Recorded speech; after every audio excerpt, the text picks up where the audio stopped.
Destroy it. No, contact!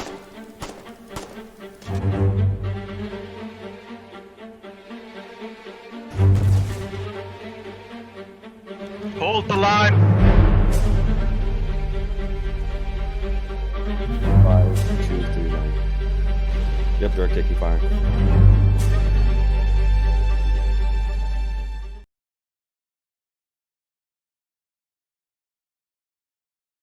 Hello and welcome to another No Man's Land stream. I am Avidus, and today I am joined with the leader of 82DK, Razor. Say hello, Razor.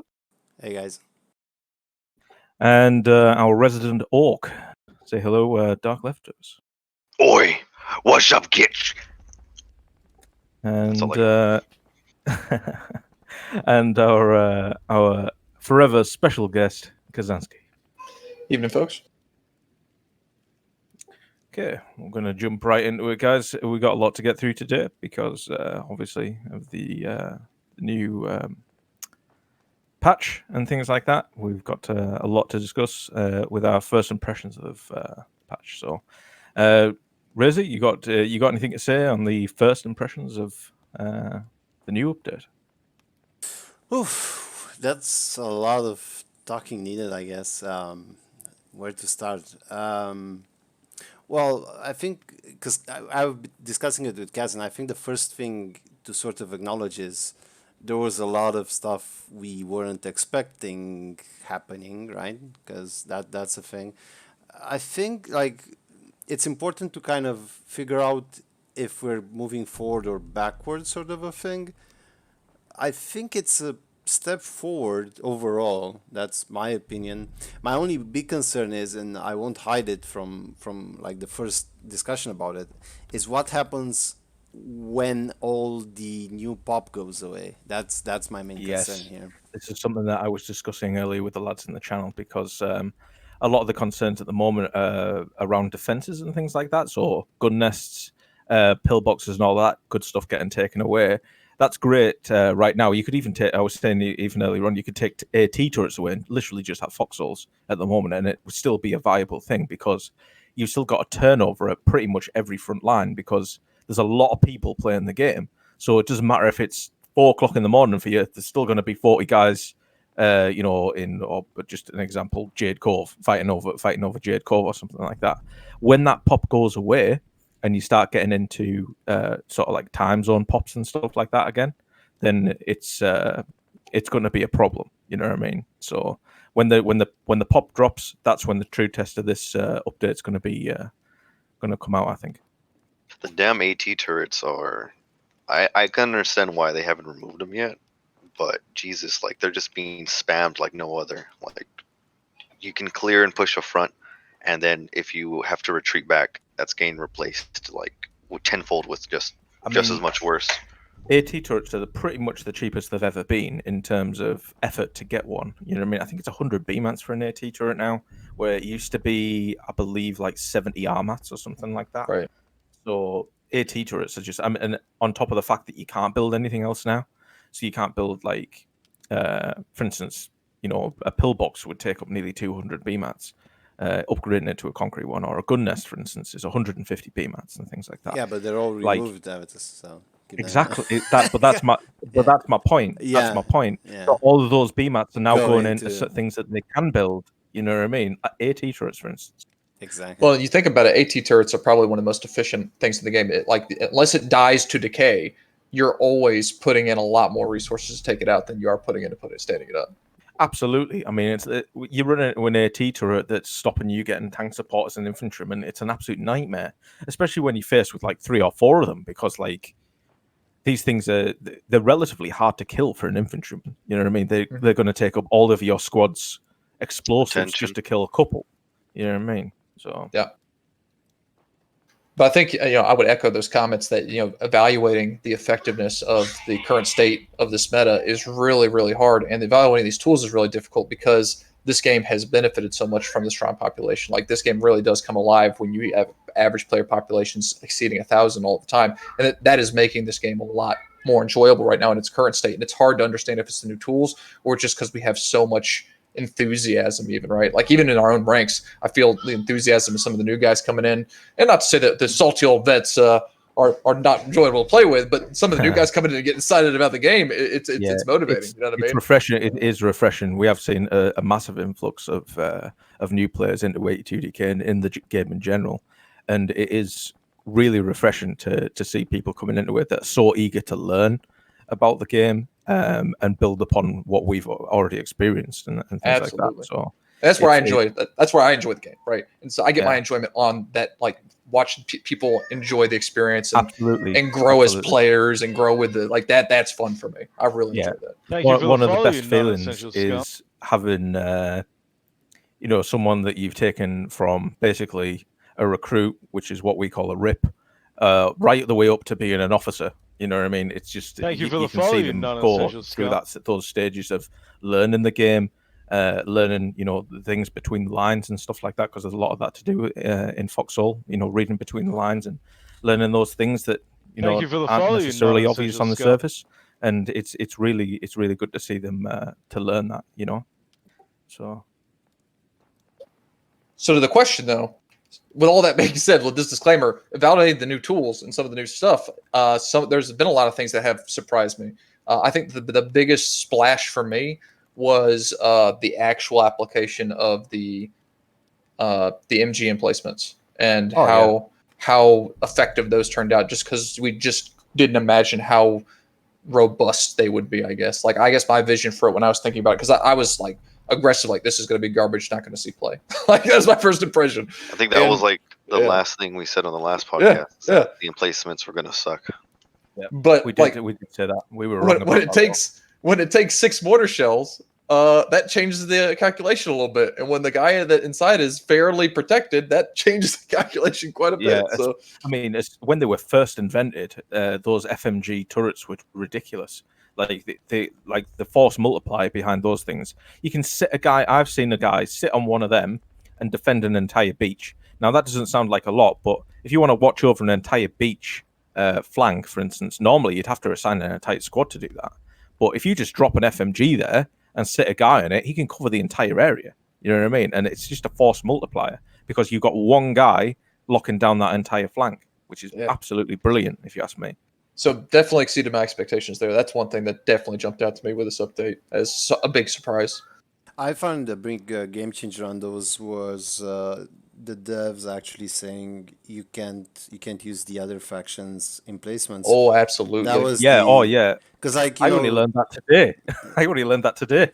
Sturdy or not, if somebody could just rush in and just take it over and just starting blasting everything you had on the front line, we would be seeing the same situation we saw with new peoples and building trenches, right? Where vets would be like, don't dare bring that thing next to the farm, otherwise bye farm.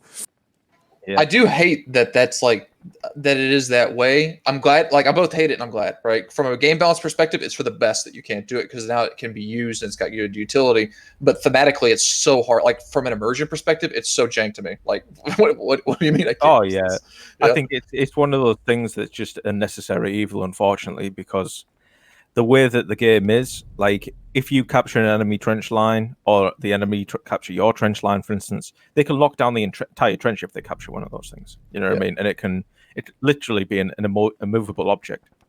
On top of that, assaulting, as well, this is like probably one of the only tools when you place it above ground too, because its height, the way it's made, it has such a high elevation where it can just pinpoint and just kill people in bunkers and in trenches, and it's been like the best tool for just removing people in there. Absolutely. Interesting stuff from Freezy here in chat. He's saying that looking at the new meta, it's far from optimized for clan and non-clan level. See, the thing here is, because you kind of brought this into my mind when you said it, there's a long history here with devs bringing stuff in without optimizing it for anything, because there's always something else that's going to come somewhere in the future that is going to change it, so it doesn't make sense for them to optimize it. So Well, there's also the research of our experience of learning it, right? So that Yeah. changes it as well as we become more adept with it, right? So even like in this iteration, craning these things into the front line instead of using them defensively, right? That's an innovation that changes the meta, so to speak. yeah, but I think like I mean I hope I guess that because there's all this talk about 1.0 version 1.0 where basically the game is out of beta and is released for good. It's like like we're discussing more and more updates of things changing, but the optimization part that Freeze is talking about is still missing in that roadmap of theirs. I still don't see it anywhere, so that's sort of a concern for me personally. Like there's a lot of like we like to do this parallel with Company of Heroes. Look at Company of Heroes. I don't even remember the number of years it has been around now, but it's probably just ridiculous. And they're still sometimes are still doing like balance changes, like tweaking stuff at it and stuff. So you get what I'm saying? Like we have no tweaks whatsoever almost. Yeah, sure, there's some, like Mark was saying, they do change some stuff between wars, like, or between updates. They put, they put a 0 instead of a 1 or stuff like that. But is that enough is my question. I don't feel it is. Make It doesn't shotguns feel- great again. Yes, please. Yeah. Yes. Oh god. Well, it's real difficult to try to balance things when in nature it is unbalanced. You have different stats on this, and then the other team has a different stat for that. It's. I mean, like what you said with Company Heroes is like a perfect example. The game's been like, I'm just gonna say roughly 10 years old, yet they're still doing balancing patches like every couple of months because they gotta just not even just to keep the game fresh, but like there's just certain things that are just so strong that the one side can't even replicate. So, is there anything that you didn't expect from the new update? I think Razor should switch to the next Yeah. now. There. Yeah. I got the point from Avitus and instantly done it.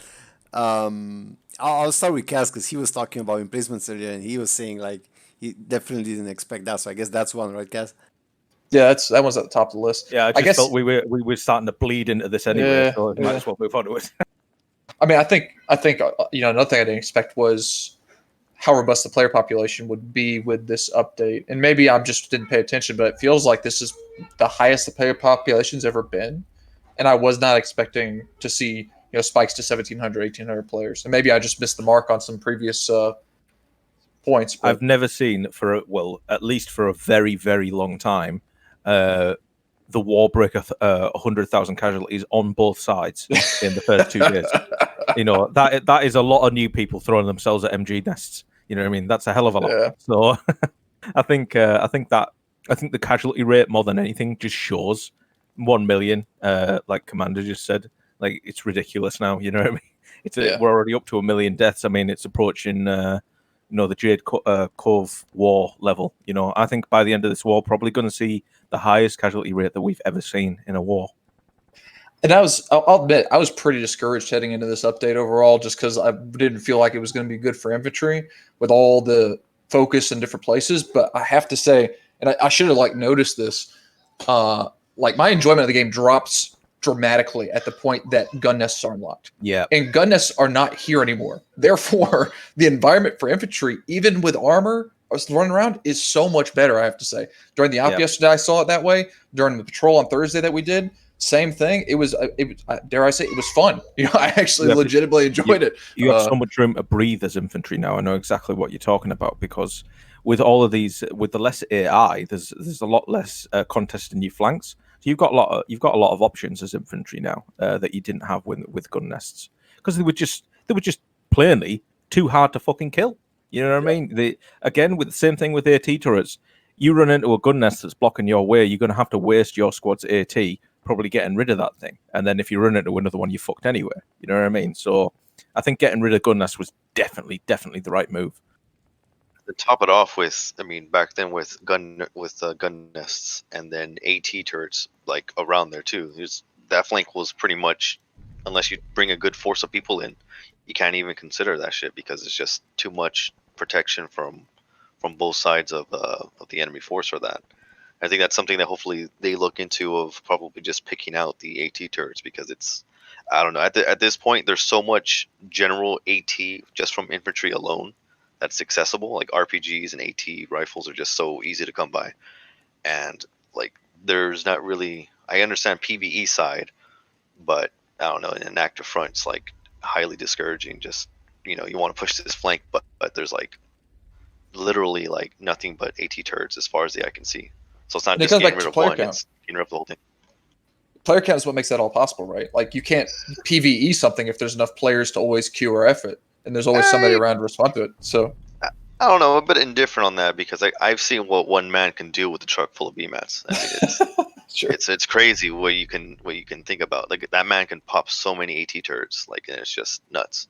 Oh, and I'm not disagreeing on that point. I'm just saying, like, when we look to the future, what I think, we may be sitting here in 2-3 months having a very much different discussion about how you can't secure anything anymore because you don't have gun nests, and now it's just and I think that's where bunker bases come in, perhaps, and how robust they are for securing things, and where people are kind of innovating during this war, even. So it's kind of an interesting thing to think about. I agree, but I the one thing with bunker bases that needs to change already is kind of obvious to me is the time and effort to upgrade them, Oh, similar to absolutely. to town halls as well. Like imagine if under these conditions with so many people available, we are having such a hard time to get stuff to a level 2, like a town hall to level 2 or a bunker to level 2. Imagine in low pop situations what that's gonna look like with Yeah, without the available personnel to set spawn and so on and so forth. it's very scary. Yeah, because it kind of borderlines makes it kind of worse than like it just makes you feel like we're back in low efficiency. Like just to put that in reference, like you just can't get that to tier 2 where you can we can leave this by itself and not be worried about it.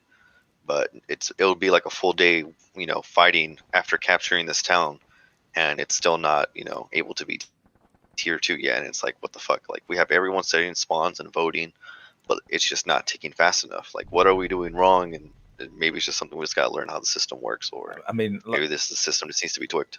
like I said before, I think like we're not going to at the moment. This patch is great. It's absolutely brilliant.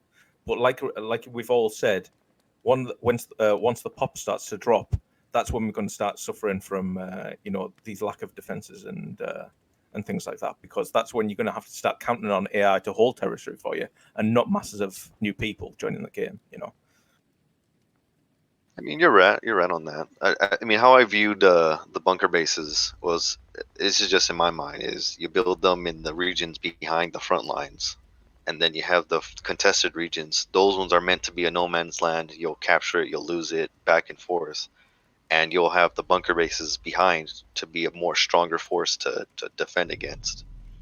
Yeah, I think that's how they were intended. I just think that the way fobs are now and the health of a tier 1 fob is so low that, like, if Artie comes into range, or even if 20 colonials with some rifle ammunition get within range, they can even take down the husk. You know what I mean? It's that low health. So I think that draws more like people want to build more sturdy, obviously, spawn points. So that's why they're building bunker bases on the front line, because those are the only things that can really, hold up for the amount of time that it takes to get the defenses online. You build in a tier 1 base; it's very, very lucky if you even get it online. And the time between getting it online and not getting it online, you can get guys walking up to it with SMGs or HEs or whatever. So that's probably why we're seeing a lot more bunker bases now, I think. This is a little bit If off I can topic. put, Go ahead. I was to say, I can bet money that they are planning on getting rid of the fobs. I think that's an old age of play style that they might consider removing and replacing it with just bunker bases because they just feel more intuitive and more robust experience than placing fobs. Just for the sake of for the time investment you get for a fob, you could probably get a better, stronger emplacement just for the bunker base. Yeah, you're right. Does anybody know? And I'm kind of embarrassed to admit I don't know anything about this, but with the upgrading of bunker bases, is it different in your backline safe regions than it is on the front, or do they all have the same progression? You know that? I heard it's faster in the back lines, just so that way. According to people, it should be like it should work like if it's considered a backline region. Basically, you hold everything in the backline. The progression of upgrades should be faster. because you basically Right. own that region. So people are saying that even a guy setting spawn to a fob, for example, can get it to tier 2 in a decent amount of time, for example, in a backline compared to a front line. I mean, one thing that I'm really curious about, like how it all balance out in the end, but I think that there's an issue somewhere along the maintenance required to keep defenses alive, because you got all these guys, like again, Zach is a good example. I see some people mention him, but they put all this effort and all this energy into building this back line, second lines of defense, which is what you should do, and I think what the game is designed to build around. But the level of effort required to, number one, construct, and then even worse, maintain those is so unrealistic, I think, as an expectation. And it's so defeating, because like even with the dedication some of these guys have, they're having their stuff just expire on them overnight.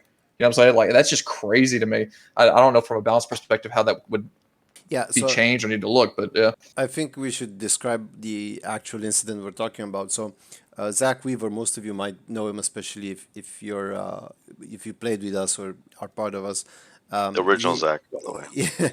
yeah, he spent a lot of time. He likes to spend a lot of time on bunkers, so he spent a lot of time on a defensive bunker. Right, he got it up and everything. He supplied it, maintained it, everything. You would expect from somebody who knows what they're doing. And then he went to bed, right? Like how humans do. And when he woke up, it was already too late. The bunker just expired. Basically, just everything decayed because he went to bed. And I know, especially on the dev vision, they would be like, somebody else should have picked up on it and went and delivered supplies or whatever. But I don't think it's that simple, in my opinion. Like, we all know how hard it is, especially for the amount of new people we have in the game that don't really understand, because there's no actual tutorial in the game, right? So everything that gets everything that gets taught is either by trial and error for new guys, or by listening or talking to old people that already know what the game is all about and how to do it. So to expect all these, like, I would say probably thousands, considering that we probably have more than 1,000 new people, playing that never played at any point in the past. To expect them to go and produce G supplies and put them in random bunkers that need it is like, like, come on, let's Yeah. be realistic here. That's how I want to spend my Saturday night. Exactly. Also, things to consider too is there. I mean, with the amount of time you got to build, you got to learn how to do it, and doing it in income. I can't even say it. To do it a more of a cheaper build, you got to run on economy mode. Because if you're doing something that, I mean, if you go to sleep and you wake up and it's gone, then already you might have put a little too much stuff in a vicinity. Yeah, but that's easier to make than you would realize, that, because like a lot of people are under the impression that if it sucks so many supplies out, it's just overbuild or something. It's not really the case. I've noticed this a lot, right? So you might have a decently economical build on the bunker base, but the consumption is still through the roof, if you get what I'm saying. And the consumption itself is not the problem, in my opinion, in a lot of the cases, but the decay rate. A lot of decay rates are set in a way as, like, if it runs out of G supplies, then it's just a matter of hours before it dies completely. Like, they just decay so rapidly, you're not even, in my opinion, you run out of G supplies, you need a grace period, right? Like 8 hours, 12 hours or some shit, until it disappears entirely. If you guys understand what I'm saying.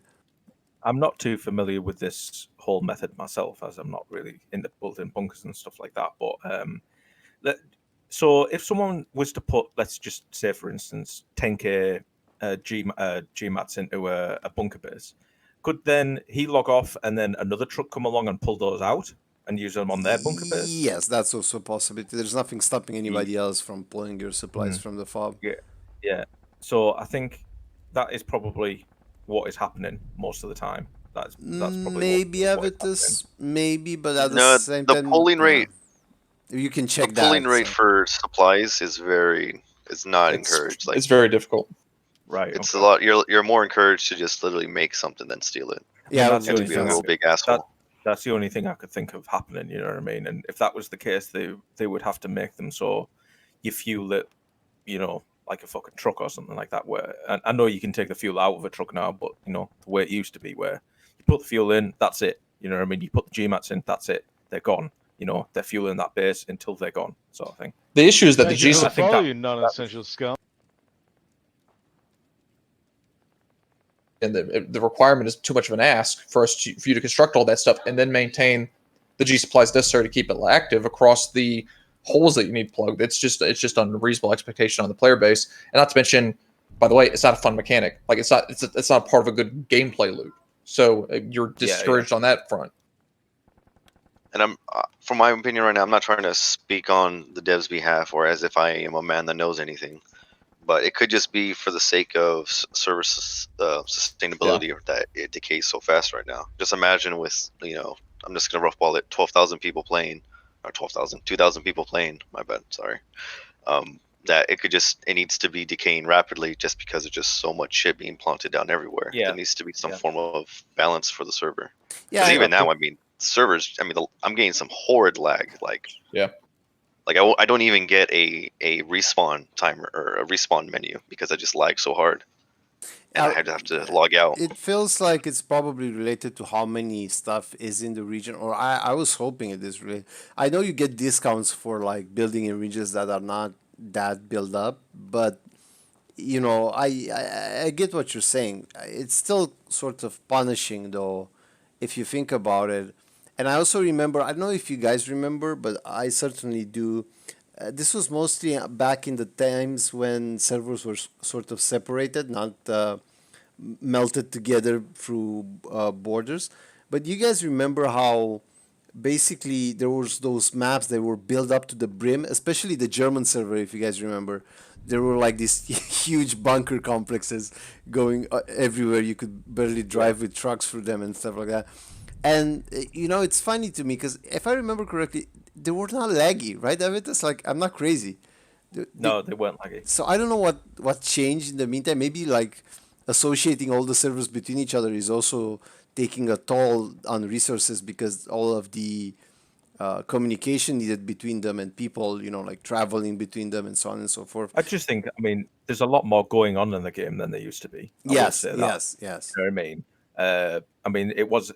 I mean, if you look back at that time in Foxhole compared to now, that's like quite a simplified version of what we've got now. You know what I mean? Very so true. There's a lot more going. There's a lot more going into back then. But I get exactly what you're saying. It is a bit strange that it's changed now. But I just think it's literally because trenches are a huge thing because they're you're not only placing a structure, but you're actually altering terrain and stuff like that as well. So that's got to have a An more impact. drastic impact on memory and things like that. So And take the player count. So I do believe, I'm not confirmed on this, but they've expanded the player counts on the servers, and they're really pushing that to the limits of what their infrastructure can support even now, right? Yeah. So from what Mark was saying on the last dev stream, they were not expecting. I mean, they were not hoping, let's say, for this big of a number of players, and also their servers were not really ready for it, so they had to, I guess, improvise, like you're saying, on that department as well, in order to sustain all this new population. But like I don't think that's an issue right now. I just hope, and I think this is what everybody really hopes, that in the future they'll look into finding a loophole around it somehow, or a balance to it. So they the do builders, say that the builders don't get like oppressed, so to say. they did say that they're working on expanding that area of technology to get more people on the servers and stuff like that. I think that's what the whole they're doing, that medieval builder shit or whatever it is. That they're going to try and get a few people on the server to try. I think that's to do with exactly what we're talking about, actually, because I think they're experimenting with how big you can build something or something like that. I'm not too sure, but it's something to do with memory and building and getting more structures on the server. As a last thing, I personally didn't expect, and it can also go as a segue for our next topic, vehicles in general and the way they not necessarily handling aspect I kind of expected, but the how good they are. I think is the best way I can say it, right? Because like some Yeah. vehicles are really good, and I wasn't from like experience. The bar was generally all vehicles are either bad or mediocre. Or I say like we never had vehicles that just like were like whoa, I wasn't expecting Yeah. this vehicle to be this good, so sort of a thing, if that makes I mean, sense. you're getting one of those MG Jeeps with petrol in the engine. It's like, oh, you'd be driving fucking NASCAR or something like that. You know what I mean? It's crazy. Feels like a Vet 5 fucking. Uh, Cool. I can't even.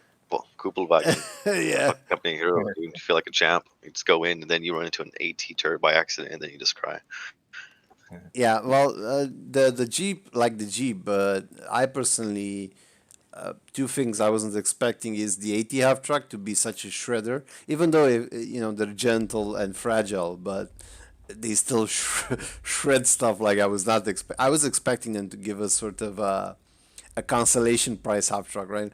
Like, yeah, it's good, especially against light vehicles, but when it comes to tank and shit, they're gonna always have to like hide behind something more buffed up to do any sort I mean, of impact. there needs to be something said about the path that they've taken with vehicle balance, because I mean it's a good experiment that they're doing at the moment, giving like faction specific vehicles and stuff like that. And there are certainly vehicles that we have, like the half track, that are absolute shredders. And it wouldn't be very good of me to say the colonials are overpowered with the vehicles that they've got at the moment, or we're underpowered because I play Warden all the time. But I will say that there is a couple of things that I said in the last No Man's Land that have like they played out on my screen exactly how I thought they were going to play out. There's at least a couple of videos out there of these new gunboats that we have with the 2 artillery turrets on the top, and I said they're going to be fucking useless, and lo and behold, they are pretty useless because in themselves they're actually quite useful. It's just that the colonial counter to them now is ridiculous. So you've got the MG APC, and that thing, I don't care what anybody says, it rules the waves now. It rules the waves because with that addition of the MG, where you can hammer something from a distance, and this MG doesn't do huge damage, but it still does damage. And if you can stay behind one of these things, they can't defend themselves, so they just need to keep spraying them till they slow down, and the stickies in the back take care of the rest, sort of thing.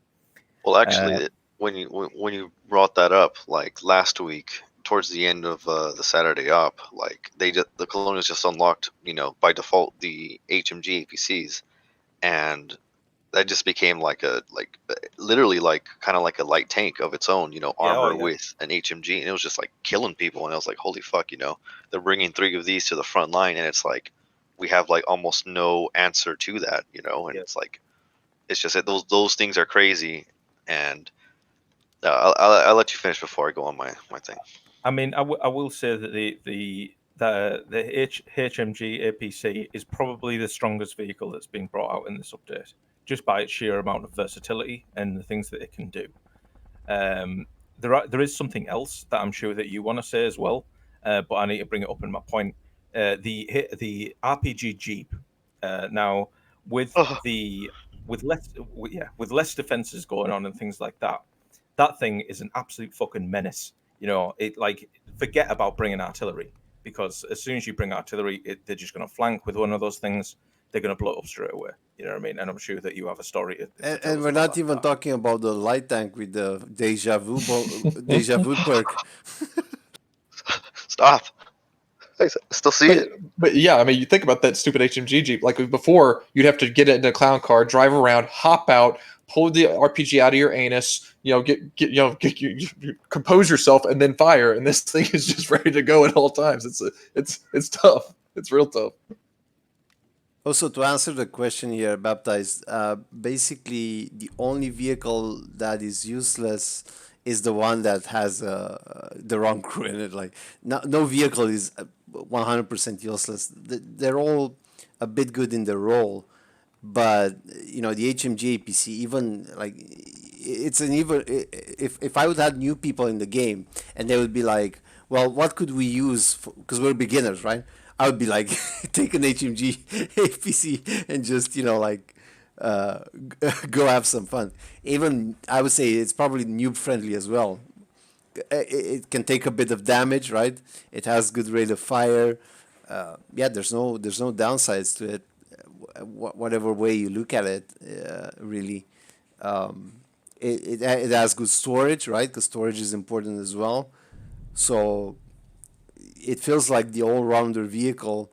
Although, like, I don't want to make this sound like we're complaining as wardens. We got some awesome things as well, right? But if we're just like talking in general about all vehicles, like Avatar said, it feels like the HMG Jeep is the best one out there because one, on the sea it's basically uncontested, and two, on land it's still pretty good, right? Where there's no other vehicle that can do so much with so little, let's say. Especially When you- when the timing unlocks too. Like it could be real devastating if your faction just so decided to choose something over the AT field gun, because then unless you bring in emplacement, it's like they can just push and do whatever they want uncontested. Well, you think we always knew how strong that mechanic would be. Like, think of all the great extents and lengths we went to make HMG APCs work before, right? Glitching guys on top so they'd be on the front, or using it and dropping the ramp in the back for firing squad HMGs. Like that, the player base understood the strength of an HMG combined with an APC, and now it's just so clean and streamlined. It's no surprise that it's good. Yeah, I think there are a couple of things that need to be looked at in terms of because it's not just the fact that it's strong. It's more the fact that we have nothing to counter it in that area. You know what I mean? Like we have nothing that can transfer from being a land support vehicle to being something that is at a moment's notice can take care of a gunboat just off the coast. You know what I mean? That is like very unique, and it's very, very powerful. But the counterplay is with the our AT half tracks, which are less versatile, but definitely win that matchup. Yeah, on land, yeah, definitely. But I would rather have the versatility of the APC, to tell you the truth. And Even though our half tracks are very, very powerful, they are set in their role. You know what I mean? They are for taking out vehicles, nothing else. You know what I mean? The APCs can be used for taking out vehicles on both land and sea. They can be used for taking out infantry on both land and sea. They can be used as support vehicals for naval landings. The list goes on and on. Versatility is valuable. I'm not arguing that point. Never will. Versatility is king. To keep Always on the has point, been. to keep on the point as well, it's safe to bring up that the devs do have, at least in plan. We don't know if it's actually gonna hit the actual game, but they are working on the concept of a jeep that is also amphibious, right? So that would hopefully bring some balance in the water Absolutely. conflict. Yeah, I've heard that before, that this amphibious jeep sort of thing, and that is great. That is going to be absolutely brilliant. But I have to emphasize that it's not going to be something that we can answer to the HMG APC with. You know what I mean? It's going to be something that is going to be useful for something else rather than what this thing is. And I think what we badly need next in Foxhole is for them to take a look at water-based combat and look at the vehicles that are taking place in that. Because if they're wanting a lot more waterlogy, a two-man crew in one of these APCs can absolutely shred, battle tanks going to the front on a barge or something like that. You know what I mean? It doesn't take a lot for this thing to cause a lot of chaos in the back lines. Can we talk a bit about the ballista as well? Because I noticed Freezy mentioning it in chat. Got to see one yesterday. Yeah, it was a prototype, I'm pretty sure. What's the ballista? It's the Colonial Siege tank. Yeah. Oh. So, well, I know there's a lot of split on this. People. I just want to make this clear. Like the first iteration of it, the one they brought in Dev Branch, I think, yeah, you're right. Everybody can agree it's god awful. Like, I know the Colonials had a little ditch next to a river where they would throw all the vehicles after they test them. It was that bad. Like, that was extremely funny to me. After they tweaked it a bit, right now, you know, it doesn't feel that bad. I understand the range is really small, 20 meters, but the thing is, it basically fires a satchel. Like I've checked with people, and it's basically it fires a, a fucking satchel, which Oh dear. again, yes, it's extremely good against vehicles, but at the same time, it's really hard for it to make itself effective when there's armor to stare it down, let's say. But I'm afraid the actual level of dangerousness from it is going to be seen exactly what we were talking about when the player base goes down and you're going to have one of these things, PV PVing your town. It's just going to utterly Fun and games there. yeah, it's gonna just be like I think the colonial faction should just wait for the population to go down, and then you guys might reconsider complaining about it. I don't know. This is just what I think. I A vehicle understand like the that's frustration so right now. dangerous. I Like, understand because the that vehicle's frustration right now. on the edge of being like broken on either end, and it's all based on what you set the range of the weapon to be at, right? Because that gets absolutely insane if it gets enough range, and it gets garbage if it doesn't have enough, right? And I don't think Yeah. that there's a very good in between. Yeah, exactly. The problem is the balance between that is almost impossible to. I'm but- guessing this thing. I'm guessing this thing crawls along the road like a slug. Yeah, Mm, it's pretty slow. I mean, I saw the prototype. It was actually it wasn't as slow as I thought. I saw the prototype as it was moving, even off road. It wasn't at a crawl. It definitely has some speed to it. We were able to catch up to it in the end with the with battle tanks, but that's just Right. like a little perspective on it. Like we were almost catching up to it with Blow it it up? going full speed. Oh yeah, we killed it. We had to.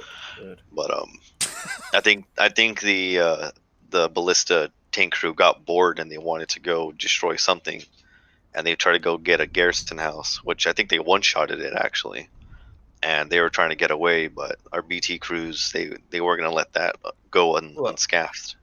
Well, I'm sure that we'll be able to play with one before the end of the war with the way that people are handling vehicles.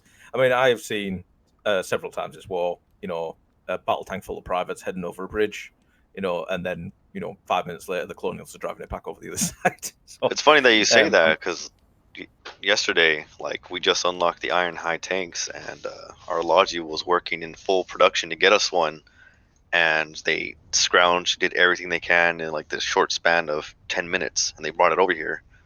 Needless to say, behold, 5 minutes later, Colonials had one. It's like, oh, everyone was just like looking at each other, just like laughing, like, oh, how did this happen? Okay, Well, yeah, well, this. I mean, you need to be crazy to not expect it, but like we were probably not expecting it at this level. It's pretty like clear that the game has the alt issue out of control at this point. I heard an interesting thought from somebody. I don't remember exactly who from our clan said, maybe like like a really harsh solution to the problem, similar to how the emplacements cannot be manned by the enemy faction, would be for like you to not be able to repair the enemy faction's vehicles. It's harsh. It's really harsh. It makes no sense, like Cass said, but it basically nerfs the bullshit about I'm gonna just go over with my alt, produce a crate of whatever in the enemy's base, and then just haul it over to think- my side and use it on my other I account. don't think, although that would make sense, I think it would probably take away from the game a lot more than it would give. Agree. That's the issue. That's the issue to consider always, I guess. Yeah. I'd like to hear Doc talk a little bit more about Artie here when he Yeah, gets a chance, for sure. I've just got one last point. I mean, I don't know if you remember about me talking about the exposed tracks on tanks last session, but that has proven to be 100% fucking correct.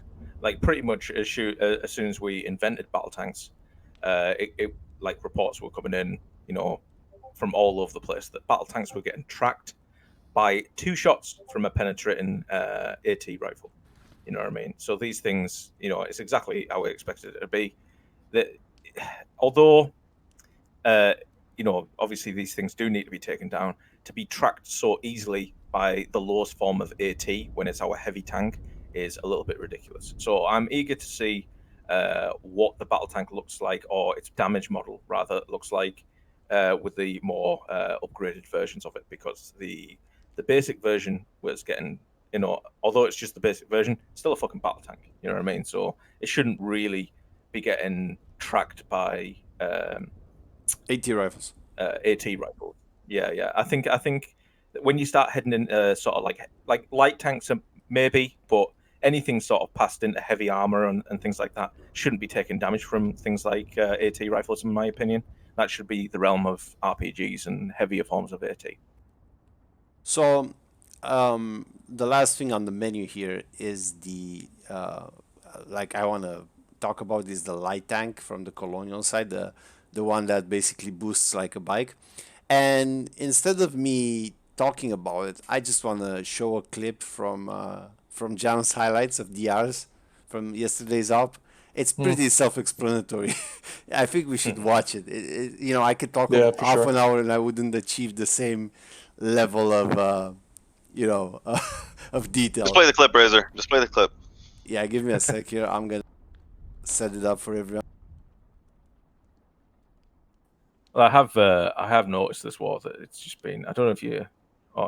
Yeah, we're gonna we're I'm gonna just look stalling at it until right you now. got So it be on. quiet. Ready up. And you're Wow. recording on. Push up. Give me boost. Give me boost. We're going in. Tank. We're going in. We won't Push survive. it. Wow, that's a bunch of No way. going in. Keep going. Ah, FA is down the road. FA is down the road. Shoot the FA. Nice hit. Keep going. It's Fuck. dead. Keep going. Boost us up. Damn it. Get out. Sticky something. Yeah, I think that's enough. That's brilliant. That is brilliant. I think they would have gone away with it too if it wasn't for Yeah, the vehicle kids. collision physics. Like that was just straight like, oh my god, like, and I've seen it in action where they can boost backwards and get out of range of an AT turret soloing them, and it's like, oh my god, dude, it's real good for what it is and what it does, but Jesus, it's like that type of strength is unmatched. It's like, ugh. Yeah, even though they were going downhill, Metro, like that's a tank, dude. You know what I mean? It's got the speed of a bike. You know what I mean? It's ridiculous. So, what do you feel like the state of Artie is and all this, Dark? Like, I really want to hear you talk a little more about that because that really is kind of interesting. Like, especially with our experiences yesterday, both offensively and defensively, right? Because we had the successes all over and losses all over from both factions experimenting in this domain yesterday. I mean, with Artie, it's crazy. I'm getting mixed feelings with just about everything, especially on its AP capabilities, because I didn't think the armor piercing round would be any use in all honesty. But as soon as we got like 2 crates of AP rounds, we were destroying light tanks like left and right. Like it takes 1 shot to remove most, if not all, the armor, and then the second one, if it hits in the same spot, you'll get it disabled, and then just from there it goes on more and more. Just the general of Artie play, still the same thing. It's always going to be difficult trying to push if enemy already has a well established artillery crew present. You just you got to really like get a hat out of a bag to really get the surprise on them. And if the Artie crew knows what they're doing, they're only going to show up just when they need to and nothing else. It's what's up? I was just going to say, have you found that the Pack 40 type things have been of any use at all, or? It's the thing with it. It's like using an FMG. You got the same every problem with the FMG. The only thing is it just shoots 1 shell now, and it's like, if I'll put it in perspective on this. Just going off of this tangent with Artie,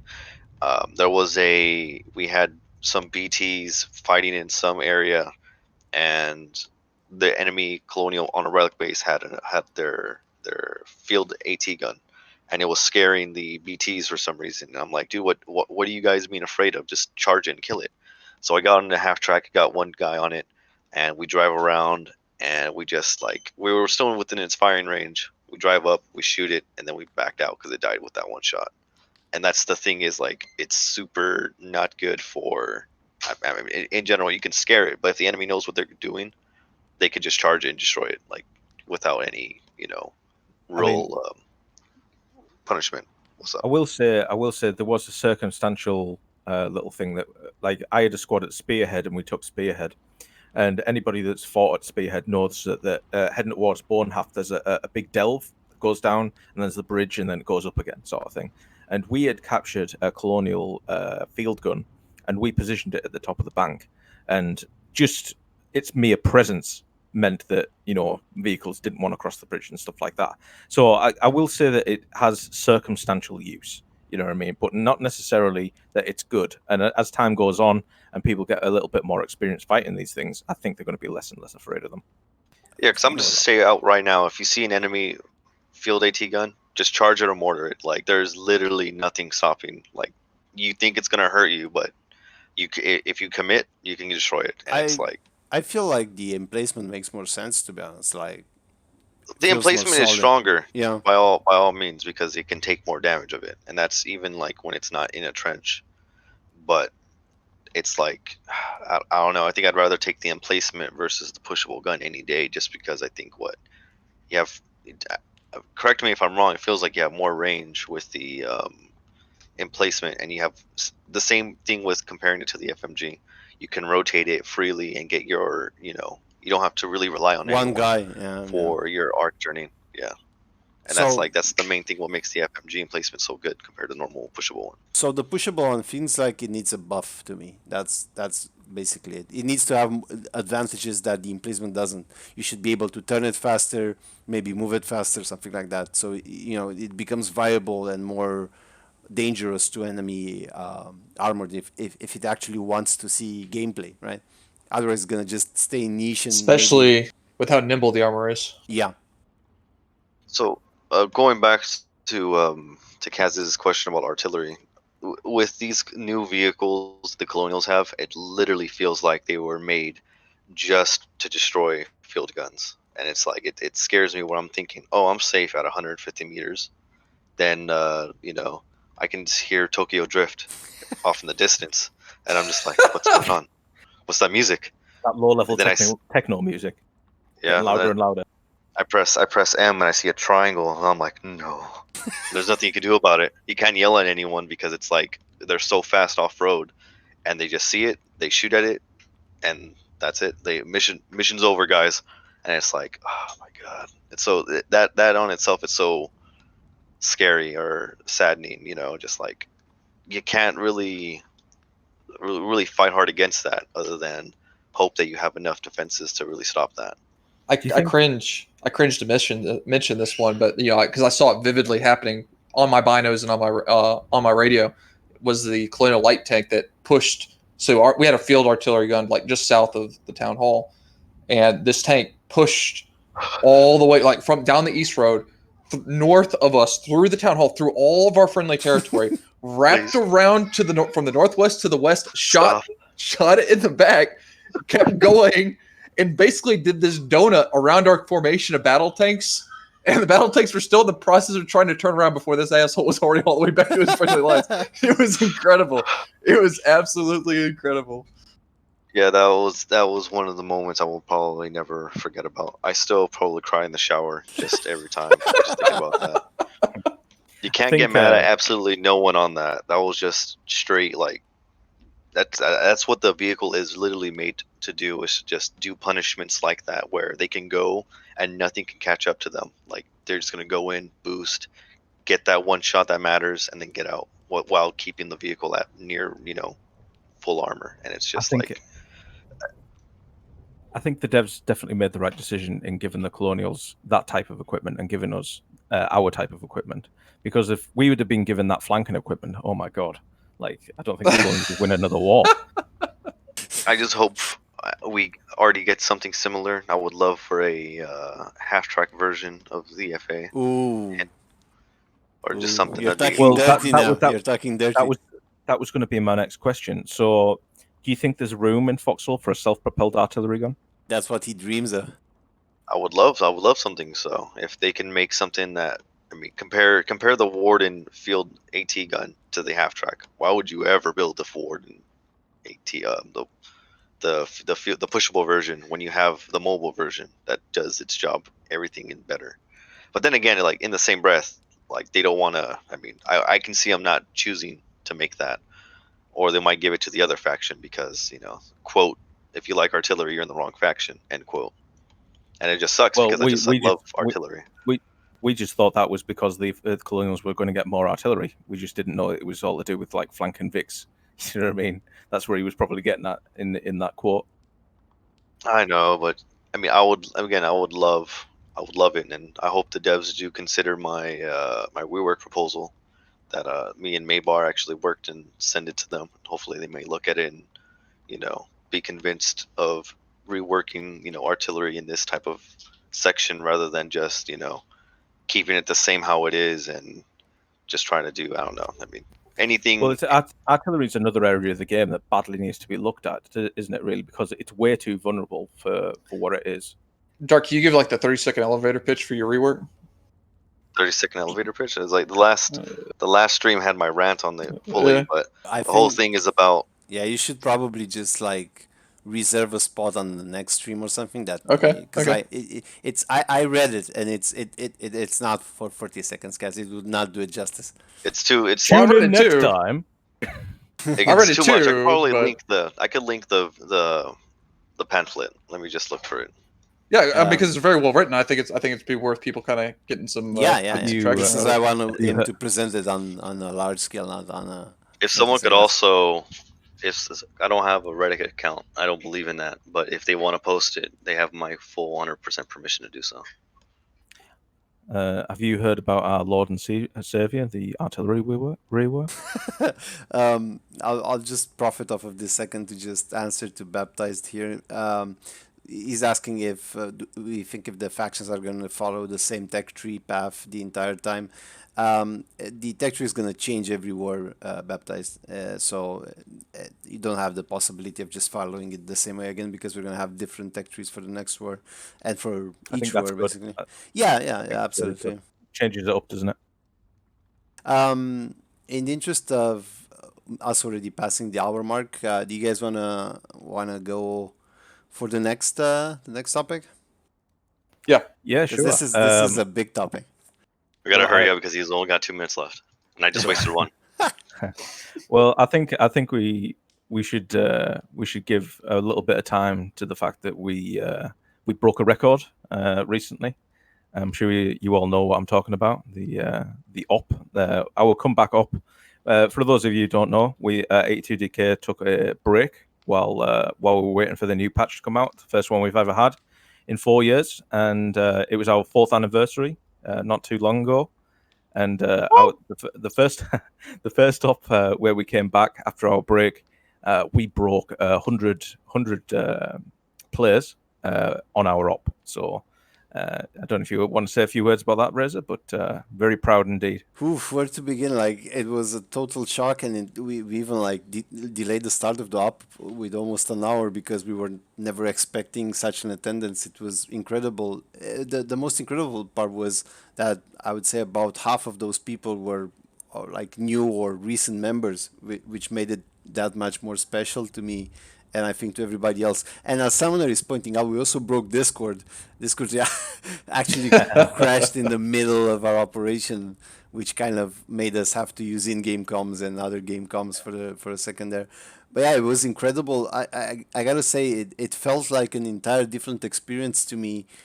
You know, although we did in the past 70, maybe 80-ish people, going over 100 was a different experience, especially trying to figure out the queue mechanic of the game and getting everybody in the region. I know a lot of people had to wait, and I'm really sorry about that. And I would really like to have a way around it. We're trying to figure out ways to make it easier on everybody, but it's part of a mechanic of the game that we can't really bypass. So yeah.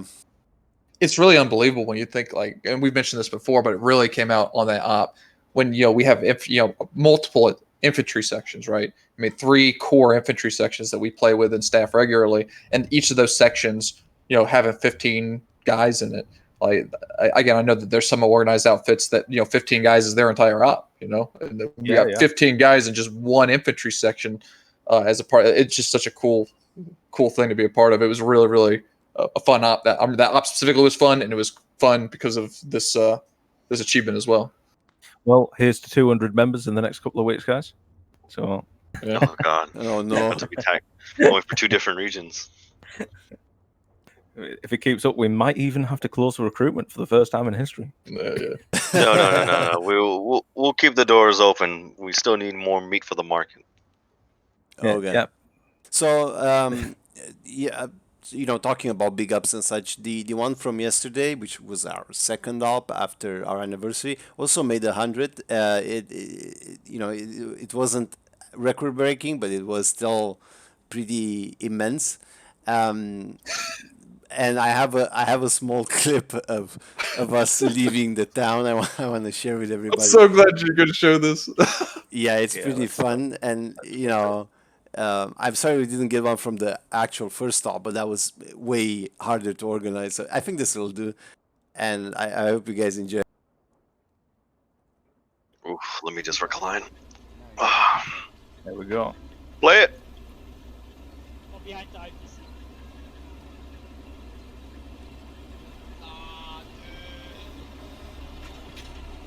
This random is gonna. That poor random dude, man. Should Shiv take point?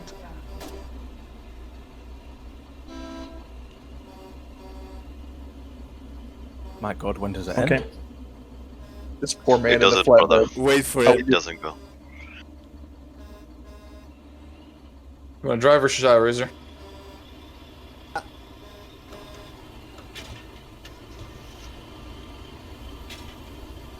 That poor guy tried to finally go in, and now the PT's coming. This guy. He's like, okay, are we done? We're done? No, we're not done. That was so funny. That poor guy is like, what did I just see? Yeah, poor guy. I would give so much to know what was going through that guy's head. as he's You know trying to what's get that also evidence funny? down. You just reminded me that you saw Solar's Jeep at the end that you guys went in front of. We actually had the field Thank you for the artillery follow, you non-essential crane scum. with a fucking supplying truck behind him, also cutting him off. Oh yeah, I kind of next time I was already telling the guys. Next time I'm gonna put you guys in the front, so we force everybody to go to your speed. So everything. You know where I can't wait for? If we keep this level of people, Halloween. Halloween's gonna be insane. Yes. That would be so for the ones Prepare who- for the end of the world, Exactly. gentlemen. Clapfoot basically does a Halloween event every year, and it's mostly revolving about zombies and just like basically they're this separate faction in the game, and you basically can turn into a zombie and just shit face the wardens or the colonials or both if you choose to. We do have a video on our channel about that if you want Yeah, to watch it. yeah, I can't remember what it's called now, but I'll try and look for the link to it so I can post it to you guys in chat if you want to look at. I think it's called Rotgard, if I'm not mistaken. yeah, that's the one. Yeah, It's pretty funny to be honest to see that many people, doing zombie stuff. And Abbott is like is saying if we have like 100 people doing that, oh my god, it would be like just crazy, just utter craziness. Just remember, even if you're a warden and you turn into a zombie, you still serve Callahan, even in death. You're just gonna make people complain. have like zombie handlers, like zombies on chains. It's like wardens, like The zo- releasing them into combat. The anti-vaxxer squad. We'll just charge in so the satchel players can actually go. Right. So I think we've got through a decent amount. Did any? So we last stream we asked you guys to send us in a few questions. So I think we've picked a few questions. I know Kaz to go over. Kaz has a few moments left. Is there anything you wanted to point out, Kaz, before you have to go? No, I am good, but I will have to go. I've really enjoyed being here today. Thank you for this. It's been great. Yeah, No, look, Thanks no good problem. for us, Arlo. Anytime, guys. Catch you later, dude. Yep. Take care. Better. All right then. Fuck you too. So, anyway, on the question side here, we're gonna start with one from Retro because he pointed it out in chat earlier, but I couldn't stop for it, so I noted down. Let me just find it. So he's asking if we have any thoughts on additional payments to Clapfoot so they can continue, like investment in the game and such. Well, I mean, I was actually going to bring this up earlier on when we were talking about servers and they can't afford to maintain servers and stuff like that because people were bringing that up in chat earlier on.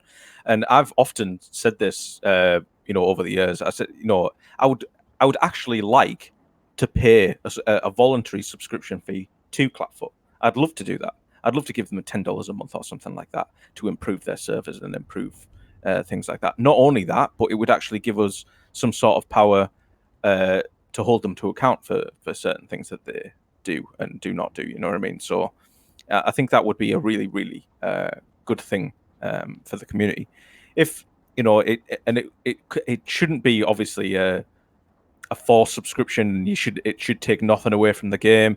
No cosmetics, none of that bullshit. If you just want to support Clapfoot, you should be able to just pay the $10 subscription or something like that to see the game that you love sort of get better, get better servers, get better service and things like that, so you're not logging out and all that type Just of an stuff. And if you don't homage want to to pay, them, you don't want to pay.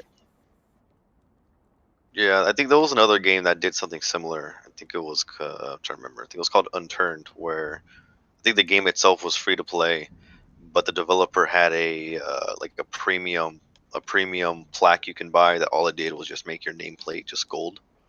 That's Yeah. all it really did. Is like didn't really. Oh, it made the UI like darker, so it's just like you have the basic white one, and then the UI was for the person that paid $10 just to support the dude.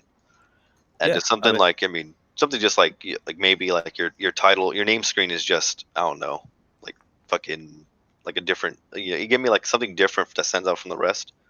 Doesn't have to be like crazy or eyeballing. Like you just like you just know this guy is a supporter because he has like his nameplate is just fucking different. It doesn't have to be anything that's game changer or whatnot. It doesn't have to be something that takes you out of the immersion. It's just something that either does little to nothing, just gives the option, or something that just you have like this little like nameplate or something that just you're this guy's different because they have something different on them, or just give like a supporter uniform that just has like something different on it. Yeah, I mean, well, you could do that. I mean, for me, I just wouldn't give a shit about any of that. You know what I mean? I would just want to give for the sake of giving to make the game that I love better. You know what I mean? I wouldn't need any sort of reward for it. I wouldn't care about anything like that. I just want I want this level of play that we've got at the moment to be maintained. You know what I mean? I don't want people quitting Foxhole because the game's lagging out and there's too many structures on the server or there's too many people on the server. I want 1,000 people per side on a map. That is where Foxhole needs to be in reality. And I know that they're only an indie developer and they're developing that technology over time and things like that. But obviously they're still going to need funds for that. And I'm sure that they've got a lot of money from selling games and selling the game flat and things like that. But I'd love a more long term approach to getting money and things like that and keeping the game alive over the long term. I think yeah. I mean, in the end too. I mean, I'm in the same boat. If I get more options to just just to support them, not anything that gives advantages any sort of way, just something that I can just help pitch in rather than just buying an extra copy because that doesn't really basically contribute to the game's longevity. I'd rather have something that I know they'll keep supporting it. Yeah, I mean, that being said, if they said, for instance, remortgage your house, Avidus, and we'll give you an officer cap, I'd be homeless by tomorrow, dude. So, but that just goes into another thing where they need to bring out fucking cosmetics over time, unlocked by rank, and things like that. Something I don't want to go too deeply into this, but I just thought it's worth mentioning. The rank reset or something. I heard something about a rank reset. Yeah, on 1.0. Do not fucking do that. It is taking me literally years of my life to get to fucking Lieutenant Colonel. If you take that away from me, that I will lose a part of my fucking soul. So please don't do that. Thank you. Fuck me. Why was that even brought up? You know what I mean? Next question, Fraser. Yeah, I think that's a perfect point to add the next question. Yeah. Okay. So next one. What's the worst nerf to date that has affected the game the most for you guys? What effect that for the good or the worst? Like just Yeah, something that I guess when we're talking about nerfs, we're talking about bad. So what's the one thing they nerfed that affected the game in the worst way? I think we're all gonna have the same answer, but let's see. I would have to say, I mean, for me personally, it's a bit of a hard question, but I know generally that it can't be anything other than efficiency. You know what I mean? Efficiency, like, fucking annihilated the game, in my opinion, for Killed a it. long time. Killed it is the And word I still, would still use. isn't. Yeah, well, killed it is probably a good word. So efficiency, I don't think anyone's answer could be anything other than efficiency, to tell you the truth. But Well, Lodge is a for close me, second, right? I think. But yeah, when they did yeah, the yeah, 21, efficiency ties into logic, though, doesn't it? You know what I mean? So that whole problem is part and package of the same thing, really. You know what I mean? If you're talking about individual gun nerfs and stuff like that, see, at first I would have said the nerf to things like the shotgun was probably a good thing, and I mean, sniper rifles have never been nerfed. They seem to be they having were a lot more use always now. nerfed. What's that, sorry? They were always nerfed from Yeah, conception. they were all. Yeah, sniper rifles were always nerfed. But I will say, I know you're probably going to choke on this, Razor, but there are uses for sniper rifles these days because there's a lot of choke points with elevated positions and stuff like that. So there are opportunities to use sniper rifles and have them be useful. But I wouldn't say that they're a mainstay weapon and they should be produced all the time and stuff like that. Probably shotguns, I would say, for frontline infantry. I would say probably shotguns is probably the biggest nerf that's happened to us overall. what I was gonna say. I'll just fill the time and say yes. For me, first place efficiency as well. I was extremely thrilled to hear they removed it for this patch. And then second close is Logi. The 20 the like everybody knows the 120 ratio now. Like just annihilated a lot of the production power. Now is not that obvious because again of the population. So the nerf itself here is not as clear when you have population, but when you don't have population, it just ruins the game as well for Logi. Then yeah, I'm not gonna lie, I enjoyed shotguns. I found them fun. Sure they were a bit overpowered. You could have nerfed them a bit, but now they're basically confetti guns. Like there's no Yeah, point into there's no even point. There's no point in them even being in the game anymore. yeah, I mean, they might as well remove them. It would have been better in my I opinion. mean, shotguns needed to be nerfed. The problem with them is they got nerfed so much that they were made like obsolete completely. You know what I mean? I think the last time I used a shotgun a couple of wars ago, and like I was right next to someone and it just didn't hit them, and I was just like, put it away. And I was like, never again. It's looked at again. You know what I mean? So I think definitely on the infantry side of things, shotguns is probably the biggest nerf that we've had overall. So I think they definitely need to be looked at in the future. Maybe made, they need to find some kind of fucking middle ground with them because the way they were was ridiculous, but the way they are now is just as ridiculous, just the other end of the scale. They need to find that middle ground with them. So I'm probably with mine. It might be a little bit of a turn of the biggest nerf thing, but if you look at it in a way, is the back then where the technology tree was about making blueprints. That in a sense got amplified worse with this new prototype system of getting iron and aluminum. Because now it's back then at least you had to scrap some BMATs just to fucking tech something, you know what I mean? And then you get the blueprint. I mean, whatever time it took to cook. But here it's like it takes such a ball ache to get all the resources and then to even make the prototype, it takes another minimum maybe 8 hours if you're unlucky. And by the time you print it out, well, guess what? Your team just adopted it. So either if you haven't already, wasted the RMATs to produce it in the mass production factory, you can make, if you're lucky, you could cancel it and then fucking, make it normally yourself, which I, making prototypes kind of not I really think worth it at the moment. the fact that it costs 3 times the amount of a normal one for a prototype is also absurd, considering how much work you have to put into farming one to begin with. Having the price even higher for a vehicle that is weaker than the standard makes no sense to me. Like, Like I don't mind it being the same price as you would exactly, make it yeah. normally, but like why do you have to make it in the mass production And factory? three Like you already times. spent so much time harvesting the resources. Just let me make it in the vehicle factory. Let me put the blueprint, or just let me have it in my inventory. Right click it, build blueprint, and then it pops them there, and then you just hammer it. Like that's literally all it should be. It shouldn't be. You shouldn't have to go through another menu and waiting another queue timer. And the cost being triple. I just cannot go over the part that the cost is being triple. Right. This question was from Summoner, by the way, because I realized I didn't mention that. Thanks, Summoner, for the question. We have one from Tsar, but I don't think we need to really stop on it. I'm just gonna like answer real quick. He was asking us what's our opinion of the rival colonial podcast that arisen in wake of No Man's Land. It's apparently something from Raid called Hello Mesa, but it's mostly a radio station, from what I understand.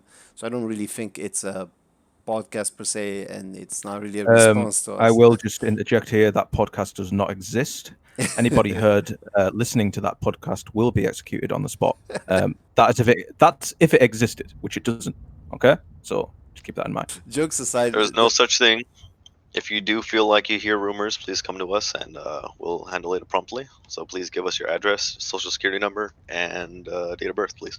jokes aside, I personally think the more community stuff run by the community, doesn't matter what side, is more than welcome at all times. So I hope they keep it up with the Heresy. radio, and yeah, we just need more people involved in such little projects that make everybody engaged in the long run. Right, I'm just The gonna more people that speak out in general is the better. It's like it doesn't matter. yeah. Well, it kind of doesn't matter what opinion you have, but in general, have your voices heard builds good dialogue amongst everyone, and it gives freshness in the air. If you just have one mainstay podcast and it's like, they kind of just the monopoly of the market. They have no one really contesting them. Have someone else giving them a run for their money, or just something just have completely different opinions. Just makes Yeah, it we interesting discussion. we already control like 95% of the market anyway, so they can have the last 5%, no problem. We'll gift that to them. Okay, this is like a multiple part question from strangers, so try and keep your answers short. So first one, what is the best Warden vehicle to come out so far for you? I can already call it. For me personally, it's from what we played with, at least. I would say I really like the 80 half truck for now. I haven't played with a great deal of vehicles, but the MG Jeep has application, so I do like that as well. The future Warden Artillery SPG. That would be awesome. It didn't come out though, Dark, so you're cheating. Well, for me, I would probably say probably with Avidus in the same boat of that. Like the technical Jeep is so fucking like it's one of those vehicles that it's so fun to fucking use.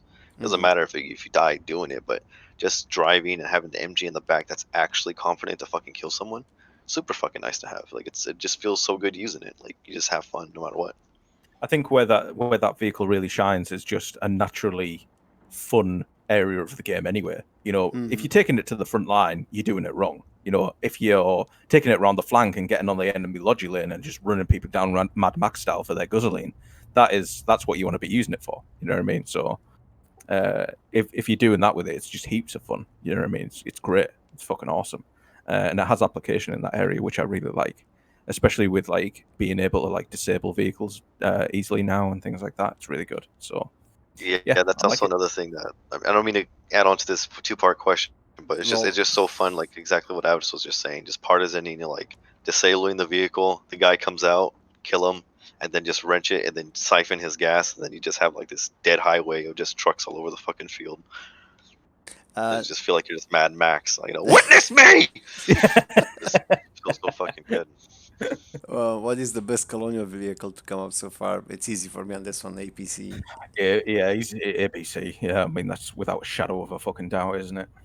I don't know. I want to steal the fucking ballista and use it, and I think And that'll be then mine. we'll see. Like, I haven't really seen it Yeah, in look, hard action, Yeah, but you but see, the thing is, me just loving it. the ballista is great to look at, and it's great to see its big cannon firing and shit like that. But its application isn't really that great. You know what I mean? It's got certain situations where it is useful. Don't get me wrong, but I'd rather have the APC than that thing. I get you. I'd rather. I think we haven't got a chance yet to see it. Maybe next week we might be able to see it. But the Colonial Tankette, that HMG armored car variant, whatever you could call it or consider it as, I think I don't know. I want to get my hands in that because that seems like it might be a fun vehicle to use.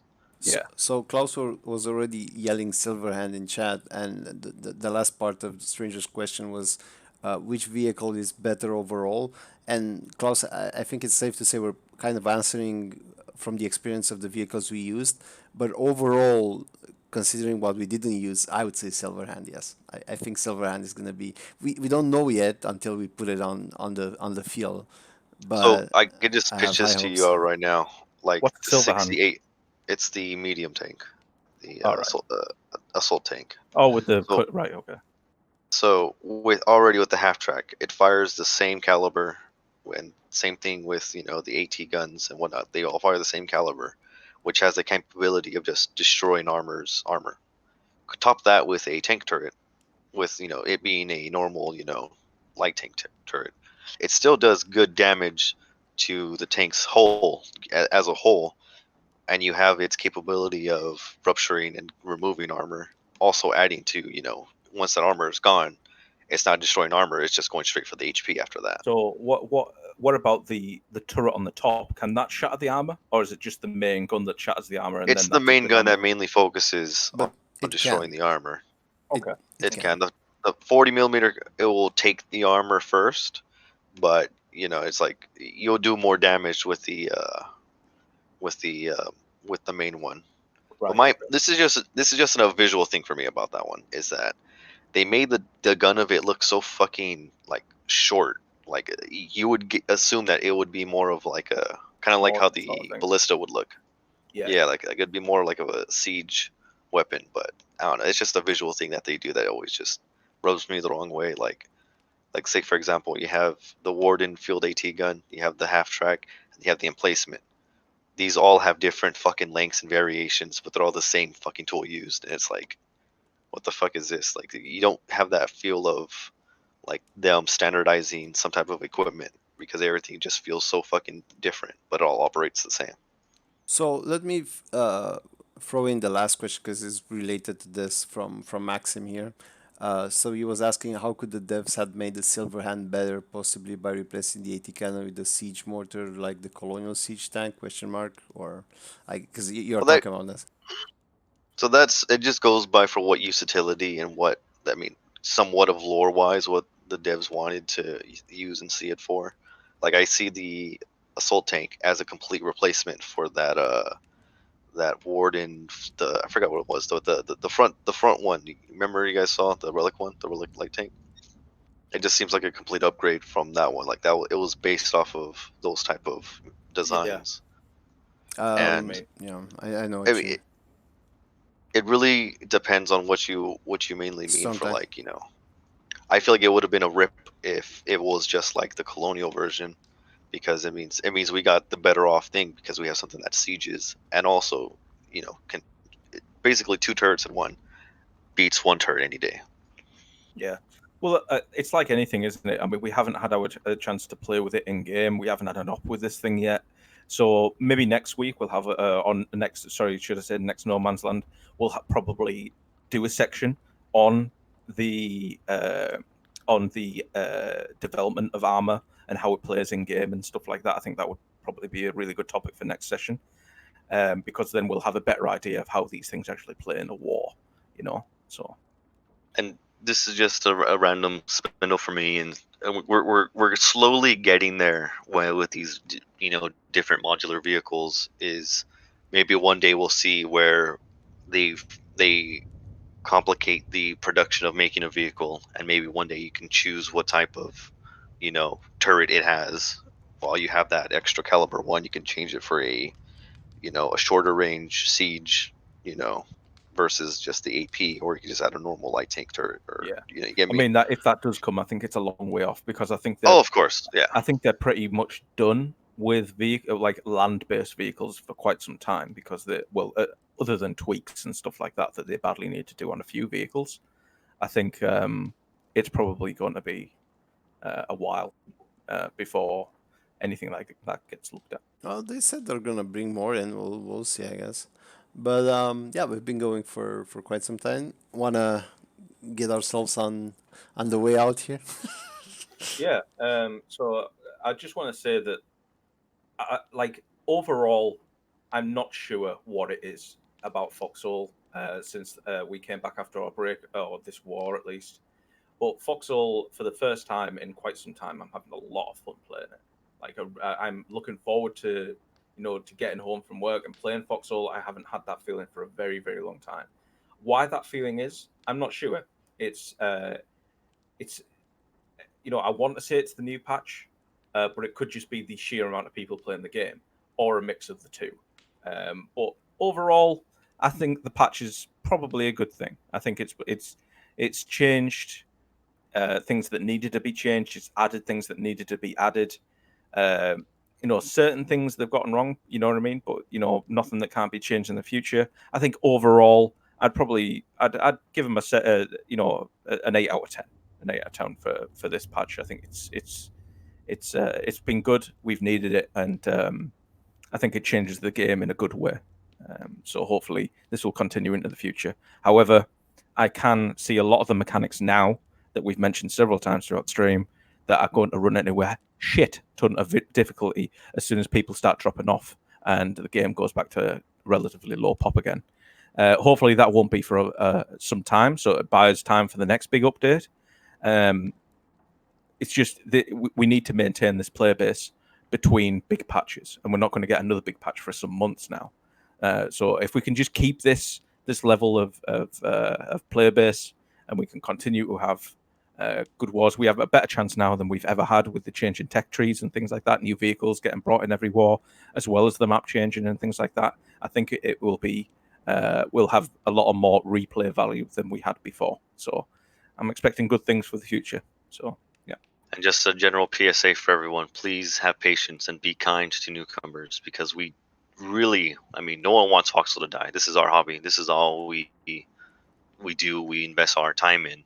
Please don't be an asshole to new guys that come in and join, because you never know what it will be. And in the end, these guys are the future of Foxhole. It's like these guys are the ones coming in, bringing us this population.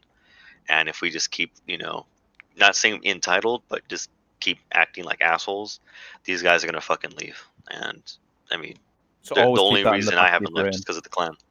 Yeah. Always keep that in the back of your brain, guys. At the end of the day, we all love this game, and we want to see it thrive. So make sure that you're being accommodating to new people playing the game. If you notice someone is below, I'd say below lieutenant or something like that, then they probably need some kind of guidance. You know what I mean?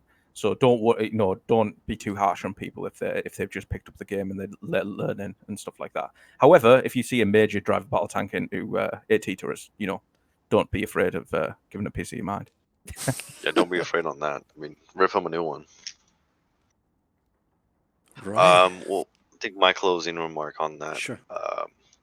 I'm loving this update too.